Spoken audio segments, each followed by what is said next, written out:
В арт-галерее «Урдел» в рамках Года семьи в России представили выставку «Династия художников Иннокентьевых». Художники создают произведения в разных жанрах. Их отец Николай Николаевич Иннокентьев является главой династии художников-педагогов. Он получил высшее образование в Ленинградском институте живописи, скульптуры и архитектуры. Стал автором более 600 картин, по сей день занимается творчеством.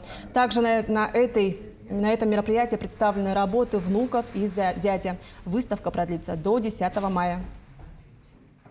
Сегодня представлены работы отца, мои работы, моих сестер Нергуяны и Айталины. Наши работы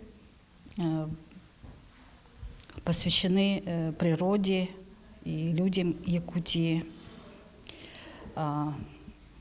Допустим, представлена работа моего отца.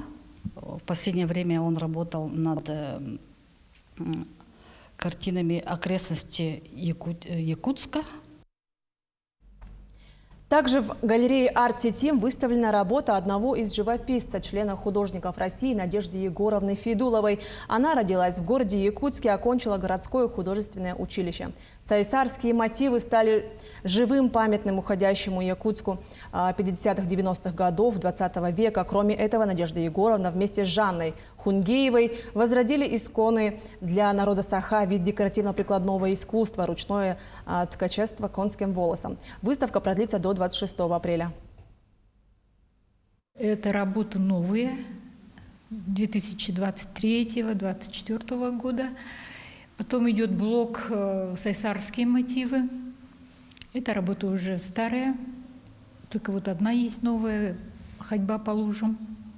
Потом есть этюды, потом есть работы такие на скифскую тему, на тему индейцев, поиски идентичности, соприкосновение культуры индейцев, там, скифов, древних народов.